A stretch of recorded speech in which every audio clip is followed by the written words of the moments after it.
Donald ট্রাম্পের বাপ দাদা কিন্তু আসল আমেরিকান নয়। ওর বাবা এসেছে জার্মানি থেকে, ওর বাবা হচ্ছে জার্মান, মা হচ্ছে স্কটল্যান্ড থেকে এসেছে। আপনারা জানেন জার্মানি হচ্ছে ইউনাইটেড স্টেটস অফ আমেরিকা থেকে ৮,০০০ কিলোমিটার দূরে। তোর বাবা এসেছে ৮,০০০ কিলোমিটার দূর থেকে আমেরিকায়, মা এসেছে স্কটল্যান্ড থেকে আমেরিকায়।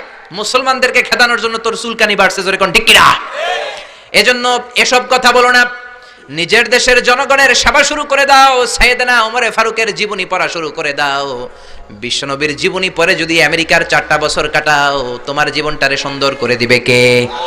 আবার মুসলমানদেরকে সন্ত্রাসী উপাধি দেওয়ার জন্য শেষেরা এক একটা বড় মুনাফিক, এক একটা আমেরিকার প্রেসিডেন্ট। বিল ক্লিনটন ছিল এক মুনাফিক, তারপরে এসেছে জর্জ ডব্লিউ বুশ, আরেক বড় মুনাফিক। এরপরে গত টার্মে এসেছে বারাক ওবামা, ওর একটা প্রোগ্রামে আমি নিজেও ছিলাম। ও যে কত বড় মুনাফিক কল্পনাও করতে পারবেন না।